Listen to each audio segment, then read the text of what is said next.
If you've got 2,000 applicants for, say, 20 openings, there is no way that any human is going to go through all 2,000 applicants. Have you ever been to a webinar where the topic was great, but there wasn't enough time to ask questions or have a dialogue to learn more? Well, welcome to HR and Payroll 2.0, the podcast where those post-webinar questions become episodes. We feature HR practitioners, leaders, and founders of HR, payroll, and workplace innovation and transformation, sharing their insights and lessons learned from the trenches. We dig in to share the knowledge and tips that can help modern HR and payroll leaders navigate the challenges and opportunities ahead. So join us. So you have to rely on the technology. And a lot of the ATS now use AI to rank those candidates. They score them. And so the typical recruiter is going to only look at the candidates who are well ranked, who are scored above a certain number, and they're never going to look at those who scored below a certain number. If you're not hired, by definition, you are rejected. And if it's the AI that's ranking you poorly, that's causing you not to be reviewed by a human. That's causing you not to be interviewed. That's causing you not to be hired. So you are essentially being rejected by the AI.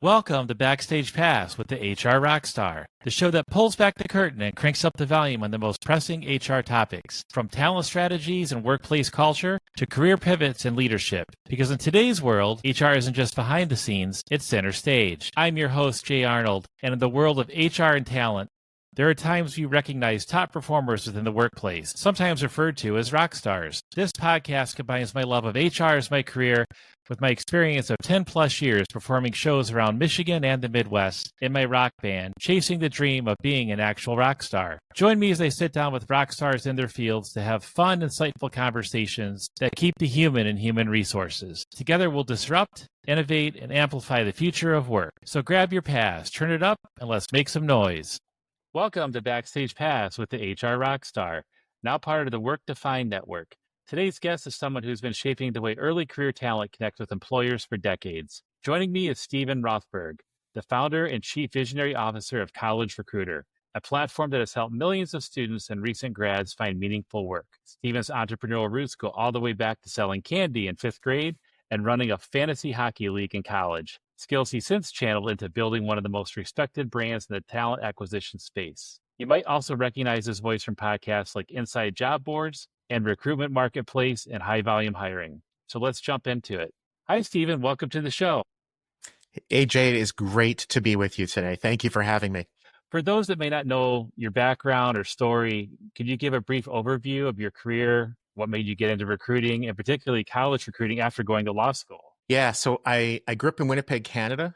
For those who aren't perfectly up to date or familiar with Canadian geography, it's basically right in the center of the country, about 500 miles northwest of Minneapolis, where I live today. I moved here for grad school, for law school, graduated, was working as a lawyer in the first year, and then decided to get out and enjoy my life. So I started a small business that within a few years had morphed into publishing employment magazines. The employment magazines, there were 4 different regionalized versions distributed by a few hundred colleges and universities, mostly to the graduating students. For those listening in the US, seniors, those in most other areas of the world, 4th-year students, graduates, whatever. And employers purchased ads in the magazine, and the career service offices gave the magazines away for free to their graduating students.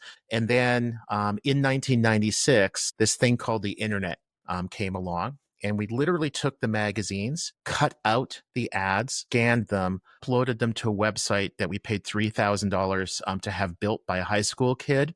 And kind of a new business was formed. So over the next 4 years, the business gradually morphed from primarily being the print publications to being the job search site. And by 2000, it was just online. Today, we help about 12 million students and recent grads with 0 to 5 years of experience in dozens of countries find part-time, seasonal, internship, apprenticeship, and other what we call entry-level jobs. Those require 0 to 5 years of experience.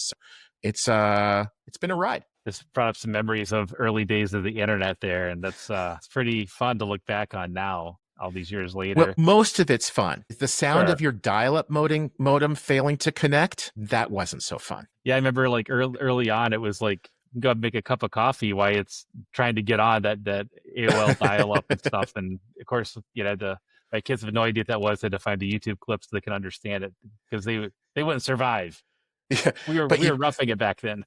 But Jay, you could send a Word document across town in under an hour. Yeah, I mean, it was amazing. And looking at where things are now, I mean, we're going right from early days of internet to crazy times with AI. Mm-hmm. AI is everywhere in HR tech right now, from screening to scheduling to even really making some hiring decisions. And there's debate around that. What's your take on where AI fits best in today's recruiting process? You've spoken about like the different risk of AI powered machines and ranking tools. What are some of the dangerous assumptions maybe companies are making when they adopt these systems? Yeah, thank you for the question. One of the things that I'm seeing too many employers doing is taking the word of the marketing people and the salespeople at some of these tech platforms as being true. And in some cases, the tech platforms, the AI vendors, they know better. In some cases, the people who work there actually believe that what they're saying is true, and sometimes it is. But a lot of it is sales puff, and it's starting to come back to bite these organizations. But one of the big dangers of these AI systems is that under US law, the employer, regardless of what the vendor says or guarantees or contractually promises, the employer is liable for discriminatory hiring practices. And they have the burden of proving that what they're doing is non-discriminatory. They can't just point a finger at the vendor and say, well, they said it was fine. They can't get rid of their liability by doing that. The vendor might also be liable, but at the end of the day, you've got to be able to prove not just that you think that the AI ranked, maybe even selected candidates in a certain way using certain criteria, but that you can prove that it did. And what we're starting to hear, including from like Anthropic writing about their own AI, is that if you go to the AI and say, how did you reach this decision? It will give you back a very plausible answer. And that sounds right. And it's like, okay, that makes sense. And it's all good and it's perfectly legal. Ask it the same question again a minute later, it will give you a different answer. Ask it the same question again a minute later, it'll give you a third answer. So what the AI apparently is doing is it's guessing at how it arrived at an answer. It's almost like if you and I went back to this conversation at the end of it and said, hey, Jay, remember when you said XYZ? What were you thinking at that moment? You might give it your best guess and maybe you're going to be right, but probably you're not going to really remember why it was that you chose to say certain words in a certain order. And that's what the AI is doing. For employers, that's incredibly dangerous. They can't reliably figure out, like, why did we say to Cindy no and to Fred yes? All they can do is guess, and guessing isn't good enough. Or a hiring decision if they relied on a tool, and why did this candidate pass one or two virtual walls and the other ones didn't? So you just shared some good examples. What are some other examples maybe where AI has improved hiring outcomes, especially like in high volume or, like you said, early career hiring? Maybe on the other side, where is AI missing the mark? So like some examples of where I think it's proven to be massively beneficial is by augmenting or assisting people, by taking some of the grunt work off of the desks of the recruiters, maybe hiring managers. So to me, a fantastic example is something like interview scheduling. Rather than a recruiter trying to line up interviews with like 5 different people on the company side, say like 3 different recruiters, a hiring manager, and somebody else with a whole bunch of different candidates. I mean, all that back and forth. And is this person available? Is that person available? Trying to coordinate all of that. Somebody didn't update their calendar and that person's your boss, so you can't really do anything about it. Now you got to go back to square zero. Like AI does that incredibly well. And that's not a value add. That's not something that any recruiter or any hiring manager really adds value in scheduling interviews. Some of the things that AI, I think, is doing very poorly is, and yet a lot of larger employers are using it this way, is the ranking, the scoring of candidates. I keep seeing on LinkedIn employers saying the AI is not making hiring decisions, that people are making those hiring decisions. There's some truth to that. So let me give you an example from the high volume space. It's different than if you're hiring, say, a CFO and you've got 8 candidates. If you've got 8 candidates, a recruiter, a hiring manager can go through every one of those and consider them and can probably come up with reasons why they ranked candidate A as first, candidate B as third, et cetera. But if you've got 2,000 applicants for, say, 20 openings, there is no way that any human is going to go through all 2,000 applicants. So you have to rely on the technology. And a lot of the ATS now use AI to rank those candidates. They score them. And so the typical recruiter is going to only look at the candidates who are well ranked, who are scored above a certain number. And they're never going to look at those who scored below a certain number. If you never look at candidates who score below a certain number, those candidates de facto are being rejected. So although a human didn't say, I am rejecting Jay because Jay scored below a certain number, if you're not hired, by definition, you are rejected. And if it's the AI that's ranking you poorly, that's causing you not to be reviewed by a human. That's causing you not to be interviewed. That's causing you not to be hired. So you are essentially being rejected by the AI. Again, employer after employer after employer will say, no, we don't automatically reject that way. But when you ask them about, do you look at every single resume in a high volume situation, they just don't. They just can't. So what I worry about for employers, and to a lesser extent, the vendors that are selling them this, is that the AI cannot, with today's tech, adequately, accurately explain why Jay had a 52 score and Stephen had a 43. It will guess as to why that's the case. But again, guessing isn't good enough. Yeah, this is where it gets tricky with some of the tools that are rolling out. That kind of leads to another question is there is growing concern with transparency and fairness and AI hiring tools. How do you see organizations, be sure their tools aren't reinforcing systematic bias? Because like you said, there's our ATSs or websites for companies that say we don't use AI or we use it very minimally. I've seen one where it says something similar to what you just said, like you can even opt out to have a human review your information. There's some platforms you upload your resume that gives you a score that you're a strong match, you're, a match, or a weak match. On the surface, you're like, this is great. I'm a strong match. I should at least have a phone screen. Well, you and, like you said, 2,000 other people. How can organizations, from your perspective, be sure their tools aren't, again, reinforcing systematic bias? And should candidates be told when AI is making the decisions about them? Yeah. One thing is test it.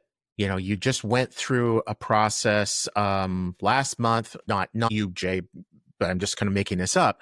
But you just went through a process last month where you hired 20 people and you got 2,000 applications, had humans doing that work, and these were the 20 best, right? Or at least the 20 that were well qualified that said yes, not necessarily the best, right? Run the same process through the AI and see what happens. Now, I think your point is excellent, that there inevitably is bias, whether it's people, whether it's machines. There's going to be bias. So nobody is claiming that people are always unbiased and machines are always biased. That's not the test. The test is also not, is the AI less biased than the people, right? Legally, it has to be unbiased. You have to prove that it is unbiased. The fact that you inevitably have some bias with humans does not let the AI off the hook. What that says is you need to fix the bias with the humans. You are potentially liable for that bias. So just because your system is somewhat broken does not mean that it's okay to automate what's broken. You're driving around with a car and you've got 2 flat tires. You need to fix that. The fact that your car only has one flat tire does not mean that you can get on the freeway that all is good. It's better, but it's not good enough. So I think that we're going to quickly see a significant change because let's be candid, the problems with the AI systems not being able to accurately describe how they reach decisions, this isn't just a recruiting problem. This is a problem with scientific research. This is a problem with people who are writing book reports. It's a problem with anything. We as a society in all facets, if we're going to use a tool, we want to know why the tool or how the tool did that job, particularly when it's something like AI. So I think we're likely months, maybe a year away from Google, OpenAI, Anthropic, the other big makers of AI, X, formerly Twitter with its Grok AI, being able to accurately give you the answers. Like, this is how I reached a decision. If you know how it actually reached the decision, not just how it's guessing at how it reached the decision, then when there are problems, then you can go in and fix that. And so I don't think that this is a forever problem. I think we're in this weird transition place right now. So one piece of advice that I would give to employers is don't rush into this. Is somebody going to die if you don't use AI in your hiring process or that you limit it and so that there's always people involved? It will be less efficient. You will have to spend less money, but you're going to reach better decisions. You're going to hire better people. And at the end of the day, I think that's what it's all about. I feel like we're in too much of a rush. A lot of the AI vendors are selling with fear. If you don't use this tool, you're going to be left behind. And I think that it's up to the TA leaders to say, no, we can go slowly. We can do this properly. People can criticize Apple all they want for not jumping into the AI bandwagon. Right now, I'm kind of thinking Apple is going to leapfrog a lot of these AI companies. Yeah, they don't really have much of a presence today, but in the meantime, they're watching, they're going to create a system that is better. It's not about being first to market. It's about being right. It's about doing it well. So better to go slowly and properly than quickly and poorly. I think there's a saying I've heard recently, instead of always trying to be right, it's better to be effective.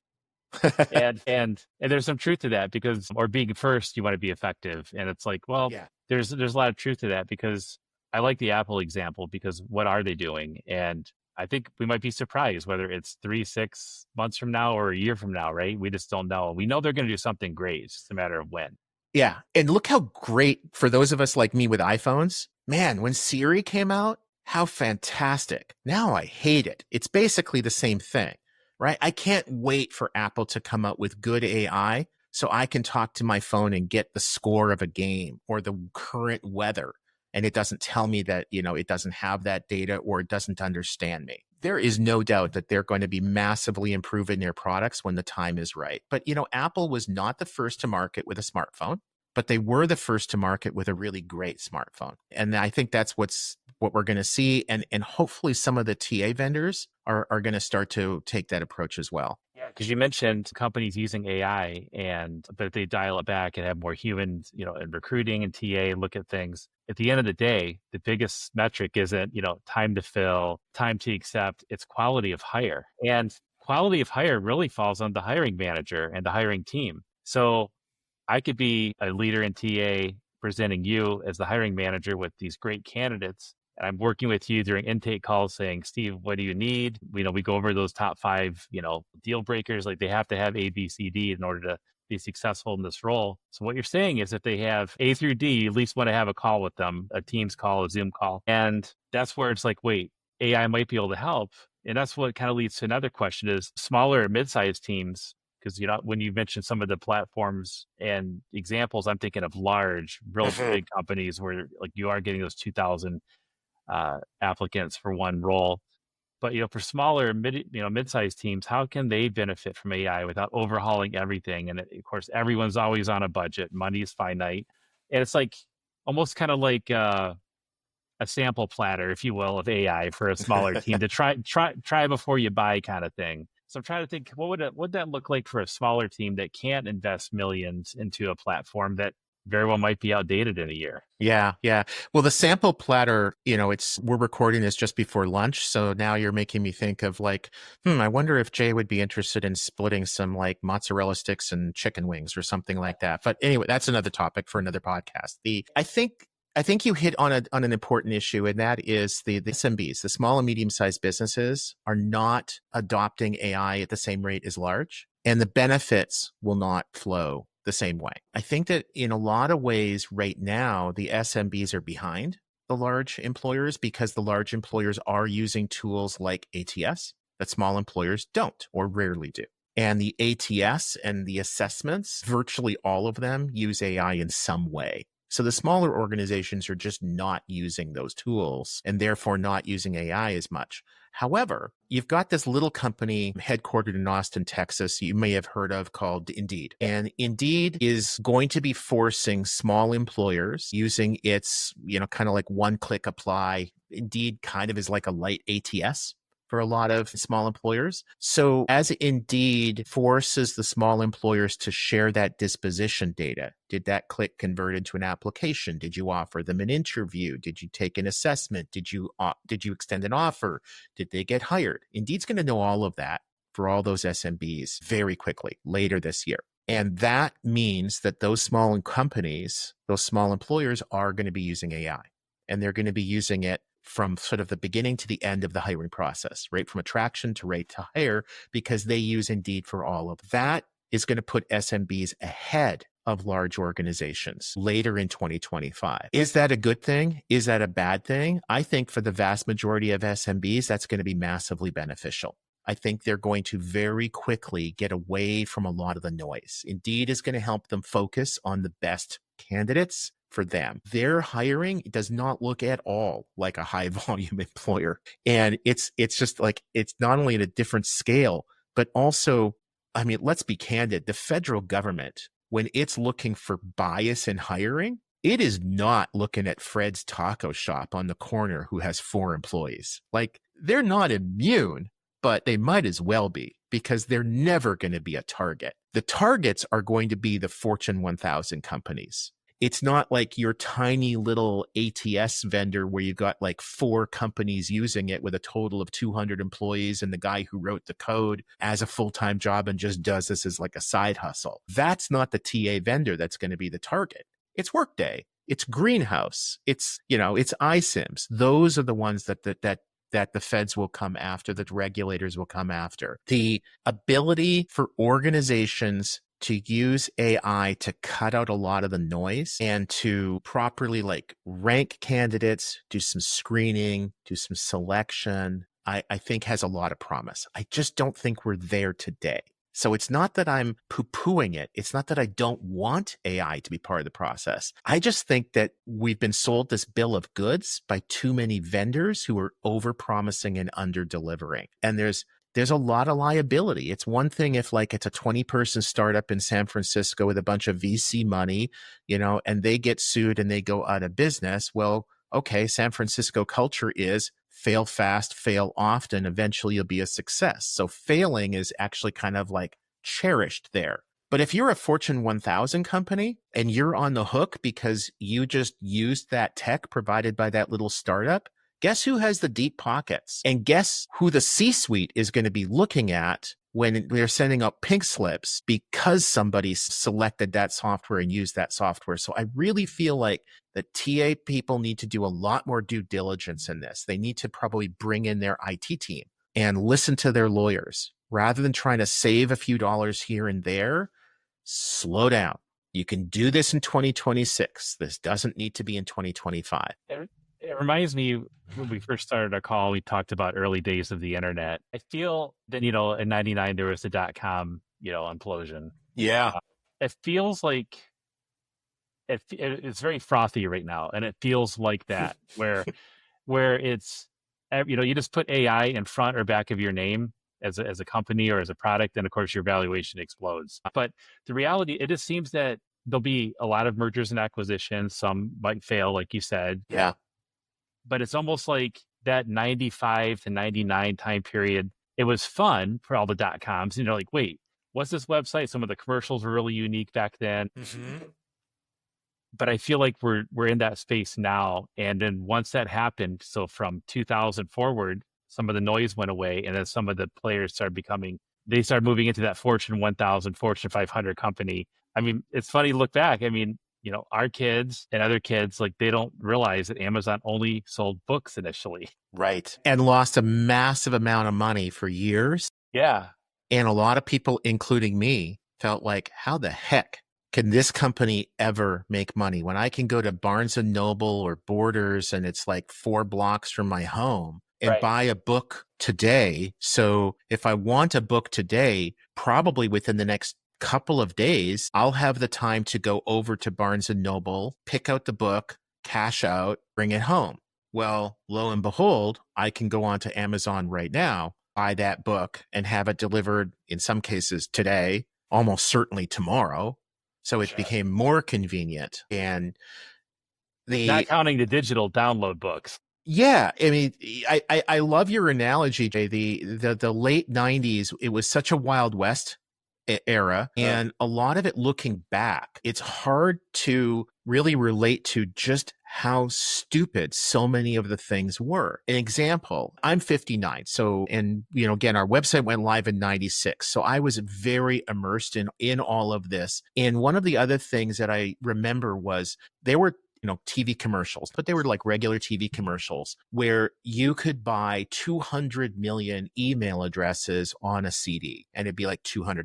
Well, there were a lot of people buying those to build mailing lists. And looking back on that, how crazy stupid was that for like everybody involved other than the company that was cashing those checks, and maybe they're like own some small island in the South Pacific now, the people behind that. But all of the buyers and using that to basically spam everybody on AOL, what a horrible waste of money. How annoying. Now totally illegal to do that kind of thing. But is it all that different from the TA vendors that are essentially scraping LinkedIn and reselling that data? With some of the agentic AI companies that promise to take your desired profile, like this is the kind of person we want to have hire, and they're going to go out and scour the internet and they're going to email those people on your behalf. Is that any different than that CD with 200 million email addresses and facilitating the spam? I mean, where do the employers think these agentic AI companies are getting the candidate data from?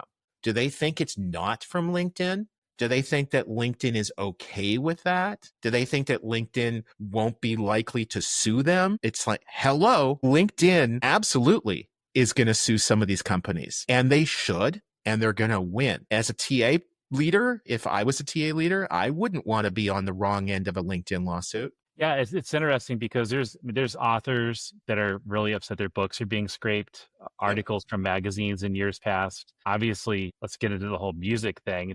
That's late to the game. Are you saying that you care about musicians and their assets, their intellectual property? Are you saying that that's an issue for you?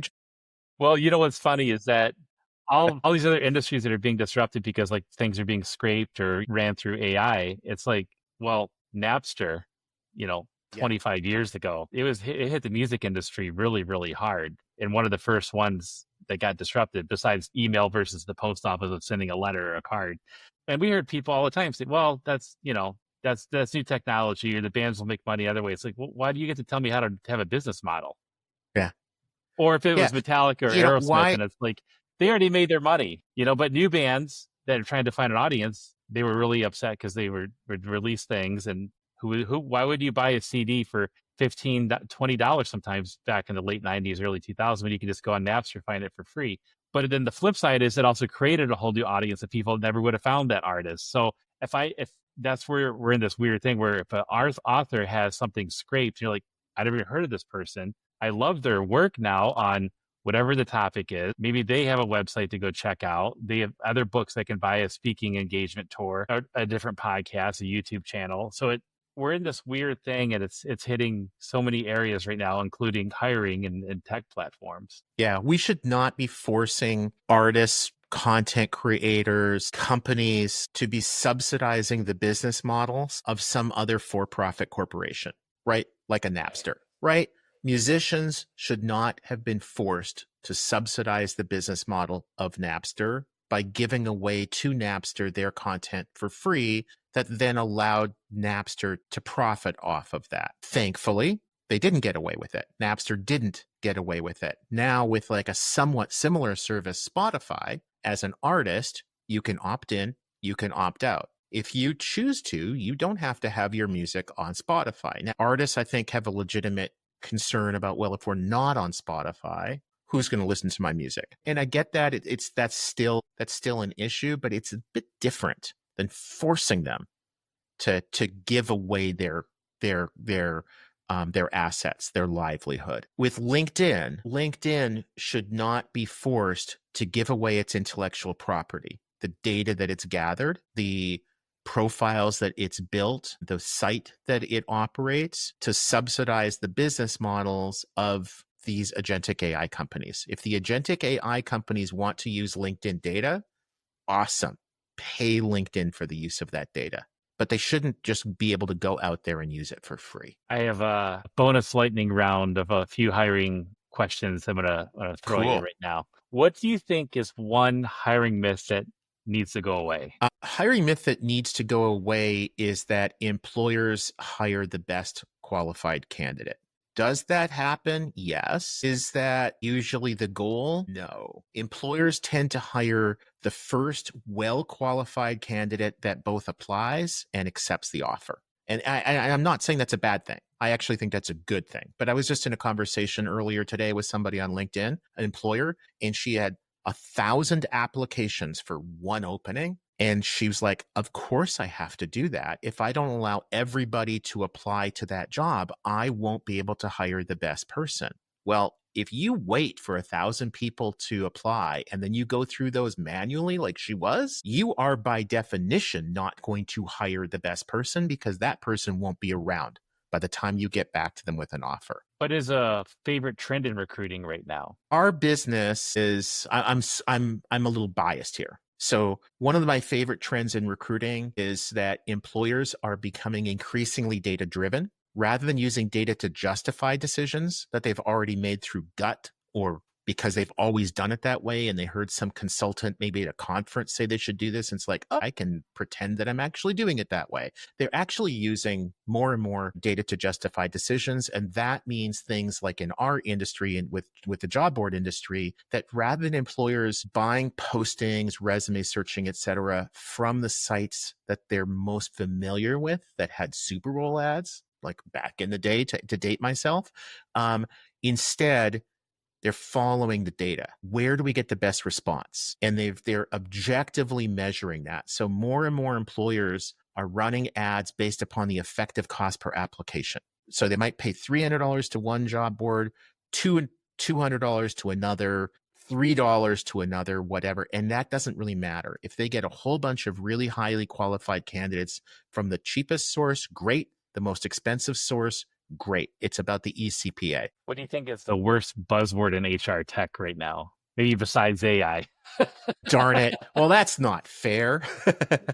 I think the worst, other than AI, the worst buzzword, I think that one of the ones that bugs me is assessments, scientifically validated assessments. There are scientifically validated assessments, but the fact that your vendor tells you it's scientifically validated does not mean that it's scientifically validated. I take a vitamin C pill every day. Has it ever been scientifically validated? No. Do I believe that it helps me prevent colds and whatever? Yeah.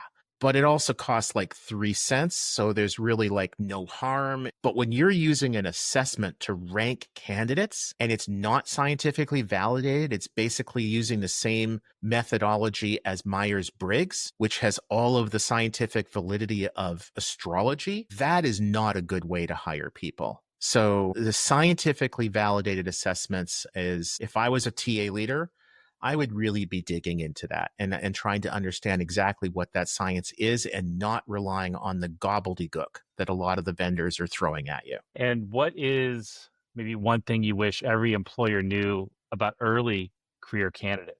That the majority of college and university students and graduates do not go to work in a job that is consistent with their major. So you definitely have some majors like, say, engineering, nursing, where absolutely the vast majority of engineering majors become engineers. The vast majority of nursing majors become nurses. And those are the exceptions. A lot of employers, when they're hiring people for, say, like financial services, will only interview students with finance degrees, economics degrees. And the reality is that job requires really good critical thinking skills. And the people on campus who tend to have the best critical thinking skills, and I'm saying this as a former finance major, are not the finance students. They're the liberal arts majors. Yeah, we've seen that move from STEM to STEAM, adding in Yes. that A for the arts to have that little bit of a balance.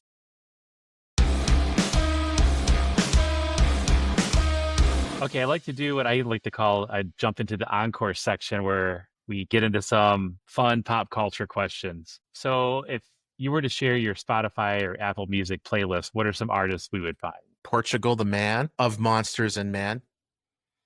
I'm pretty sure that if I still had an 8-track player, that I would have had to replace the 8-track on both of those because I would have worn it out. What was the last show, concert, or play or event you attended? Well, I'll say what I'm going to attend because I'm pretty excited about it. So I'm going to a blues festival tomorrow.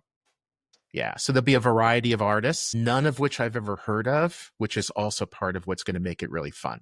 Because I love to hear people who play really awesome music, and maybe it's just a side hustle. No, it's great. It's like going to a pop-up restaurant you've never been to and like, hey, let's just go in and try it, Right. I mean, unless they specialize in things like, medium rare chicken, then I'll let you take that one on and I'll pass. What is a guilty pleasure of yours? What could be food, a TV show, anything that comes to mind? Yeah, and this is dating myself. Rocky Road ice cream. You don't tend to find that too much anymore, but when I see it, I gotta have it. Yeah, mine was chocolate chip cookie dough. I miss it. What is a fun or unique fact that maybe people don't know about you? I was, let's call it, interviewed when I was, I think, 18 or 19 years old by the Winnipeg Police Department. You mentioned at the beginning of the broadcast that I ran a fantasy hockey pool. What you didn't mention was that there were 5,000 entrants into it, and we were charging money. And the initial plan was to charge money. The Winnipeg Police Department got wind of it and invited my co-organizers and me in for a discussion and laid out in no uncertain terms that this would be a criminal offense because there was too much of an element of chance, not enough of an element of skill, and that if we wanted to go ahead, and several of the officers said they would love to be part of this fantasy pool, but so they thought it was like really cool that we were doing this, but we probably shouldn't be charging money for it. You could do that kind of thing and have prizes if you didn't charge any money for it. So we kind of revamped, and basically the organizations that were giving away the prizes for like who had the most points were like the Winnipeg Jets and hockey team. The first prize was 2 season tickets to the next season, and the Jets paid us for kind of the mailing list. So we switched the business model. Instead of charging the entrants, we ended up charging the companies that were giving the prizes away for the mailing list. I guess looking back on it, the expression of like, I think it was about Facebook. If you're not paying for the service, if you're not paying for the product, you are the product. Right. Looking back, maybe that's what we were doing. Early on, right? You were creating it right then and there. So what is the last show maybe you binge watched on one of the streaming platforms like Netflix or HBO? Yeah, my wife and I last night finished Department Q.